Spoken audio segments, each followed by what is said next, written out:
Hey, welcome to the video. Today I'm going to be focusing on my first squad of Marines as I try and figure out the paint scheme I'm going to go with and how I might best go about doing that.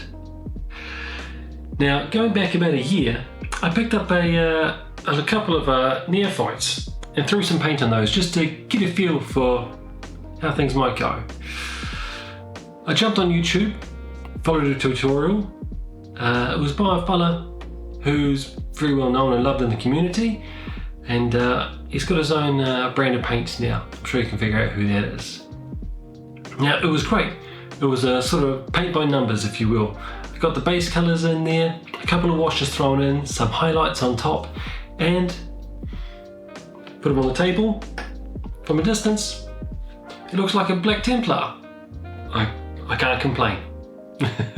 But again, looking at them from a distance, it's all just one block colour.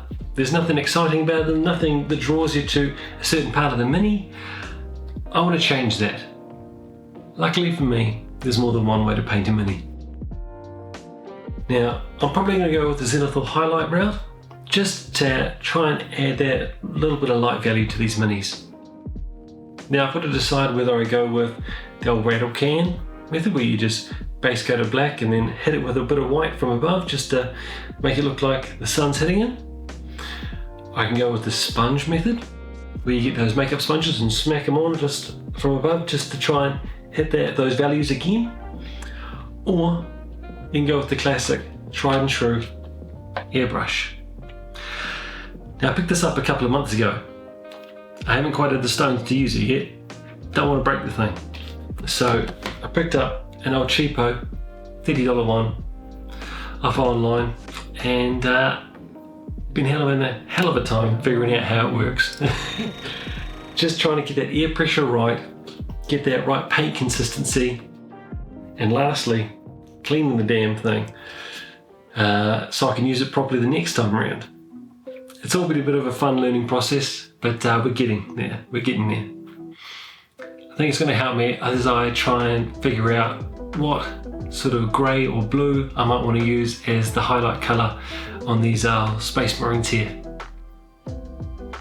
Now, moving forward, as you can see in this box, I've got my squad of 10 guys tucked away. They're all ready to go.